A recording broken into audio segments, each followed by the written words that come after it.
শান্ত পাহাড়, যাচ্ছি এক রহস্যের খোঁজে।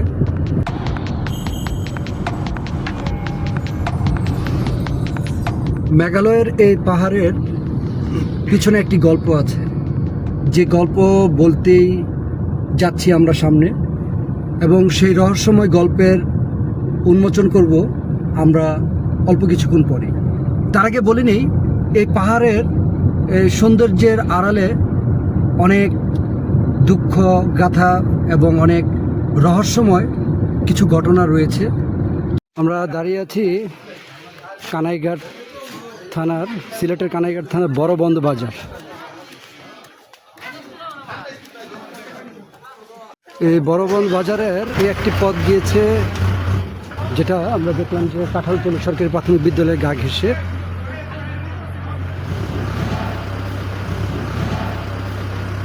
এখান থেকে আমরা যাব জৈন্তা হিলের একেবারে শেষ বর্ডার খাইবাড়ি গ্রামে।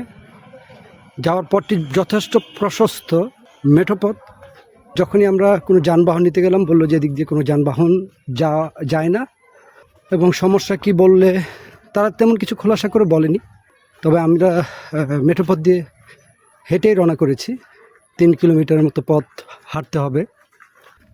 সামনে এসে দেখলাম রাস্তার মাঝখানে এইভাবে খুঁটি দেওয়া, এই যে রাস্তার মাঝখানে খুঁটি দেওয়া, খুঁটি পার হতেই বাকি মেঠোপথটাও যথেষ্ট প্রশস্ত মনে হয়েছে। সামনে যখন আগাচ্ছিলাম, আমাদের চোখের প্রথম প্রাকৃতিক যে দৃশ্য, হৃদয় জুড়ানো মেঘালয় রাজ্য, সে মেঘালয় রাজ্যের পাহাড়গুলো আমরা দেখতে পাচ্ছি। তার পাশে বাংলাদেশি যারা, তারা ধান ক্ষেত করে রেখেছে। সে দুই ধান ক্ষেতের মাঝ দিয়েই এই মেঠোপথটা সামনের দিকে গিয়েছে। আমরা যাচ্ছি খাইবাড়ির পথে। আমাদের কাছে তথ্য ছিল যে সেখানে বাংলাদেশের সবচেয়ে বড় চোরা কারবারির একটা বড় হাব এটা। আমরা সেই পথে হেঁটে যাচ্ছি। আসলে লম্বা পথ আমাদের হেঁটেই যেতে হবে, এখানে কোনো যানবাহনের ব্যবস্থা নেই। আমরা সামনের দিকে যত এগুচ্ছি, ভারতের মেঘালয় রাজ্যটা আমাদের থেকে জাস্ট 3 কিলোমিটার দূরে। আমরা সেদিকেই যাচ্ছি এখন। এটা একটা মেঠোপথ, কোনো গাড়ি চলাচল এখানে করা হয় না, মাটির রাস্তা। এবং অনেকে বলে থাকে ইন্টেনশনালি এখানে যাতে গাড়ি চলতে না পারে, এই জন্য রাস্তার কাজও তারা করতে দেয় না।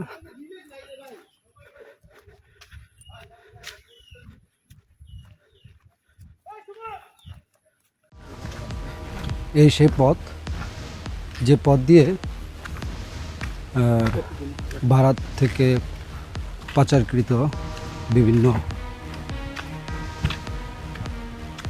জিনিসপত্র, মূলত পাচারকারীরা, হাজার হাজার পাচারকারীরা এই পথ দিয়েই যায়।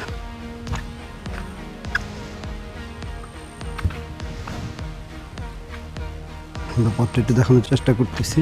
এটা একটা মূলত পাহাড়ি পথ, যে পথটা দুর্গম বলা চলে। এই দুর্গম পথ দিয়েই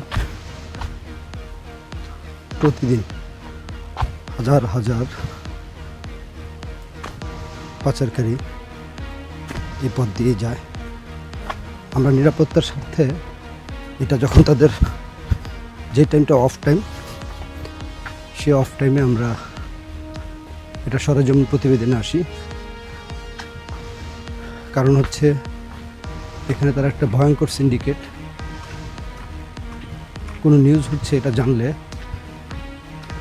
তারা বের হতে দেবে না। যার ধরুন আমরা গোপন ক্যামেরায় এই পথটাকে দেখাচ্ছি, যে পথটা একেবারে সীমানার, ভারতের সীমানার একেবারে সন্নিকটে চলে আসছি আমরা।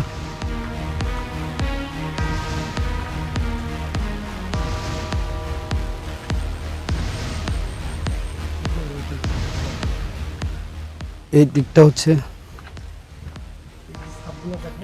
এই যে আজকে সকালেও প্রায় ভোর 3টার দিকে এখানে আমরা দেখতে পারি যে কয়েক হাজার জুতার ছাপ, এবং এখানে একটা তারা সাঁকো তৈরি করেছে। এই সাঁকো দিয়ে মূলত পাড়ার পাড়ার কাজটি করে।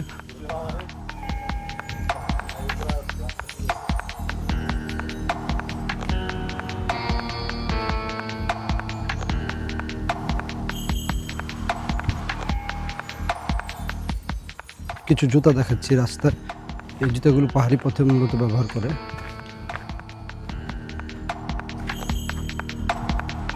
ভারতীয় সীমান্তে একেবারে সন্নিকটে চলে এসেছি। এই যে জায়গায় জায়গায় জুতা পরে আছে।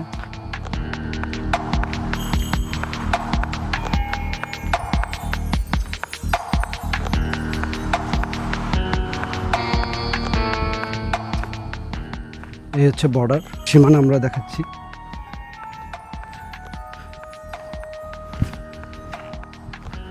এই হচ্ছে বর্ডার। ঠিক ওই পাশটা হচ্ছে ভারত, এই পাশটা হচ্ছে বাংলাদেশ। এই পর্যন্ত ভারতের চোরাকারবারিরা তাদের জিনিসপত্র দিয়ে যায়। এই সীমানা পিলারটা যেটা আমরা দেখতে পাচ্ছি, এটা ভারতের বাংলাদেশে 310 নম্বর যে পিলার, তার ওই পাশটাই ভারত। এখান থেকে মালপত্র দিয়ে দেয়, তারা রিসিভ করে এই পথ ধরেই বাংলাদেশে ঢুকে।